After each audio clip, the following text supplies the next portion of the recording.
कना आज जे यार जो गला थर समस्त आम तो थिलु मु भी तार थिली बाग रतन बाबू होती एवं आम प्राय 1,91,915 ये प्राइमरी मेंबरशिप चैरिट आमर होता तारी भितर एक्टिव मेंबर पाखापाखि 4 लाख कहीं आप जानते 25 जन गोटे बही एवं से मैंने फटो कि अन्य कौन कि कौ कारण पर कटि तेणु से अच्छी जो निर्वाचन पर भी जो अनुशीलन ताकू नहीं आमर न्यू मेंबरशिप आउकरी आम पाखापाखि से भाई पहुँचू बोली आम आशा करें गोटे रिजिड टार्गेट देनु किंतु आमर से लगभग कोटे जाए आमर निश्चय आम मेंबरशिप कहीं किसी लोग डेथ होती किसी लोकर जो मैंने चेंजेस होती इलेक्शन रे कि लोग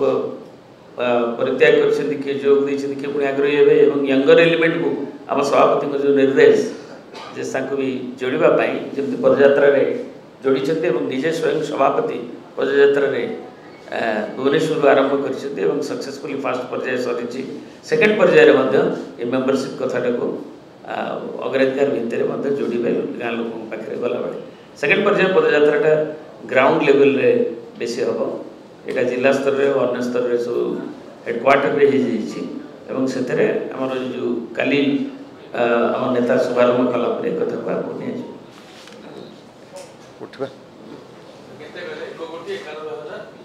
गला थर थिला 915 आपण मैंने जानते जे आमर राज्य सभापति श्रीयुक्त नवीन पट्टनायक जो आमर जो कमिटीज मीटिंग रे एवं आमर सीनियर लीडर मान इंटराक्शन रे सेठी घोषणा करथिले जे आमर जो पदयात्रा कार्यक्रम 2 पर्याय हम 2 ରୁ 6 जाए एवं बाकी द्वितीय पर्याय 21 ରୁ 30 भितर हम एवं आमर मेंबरशिप ड्राइव कथा आज आपको डाकिबार उद्देश्य जे हमको सूचना देवे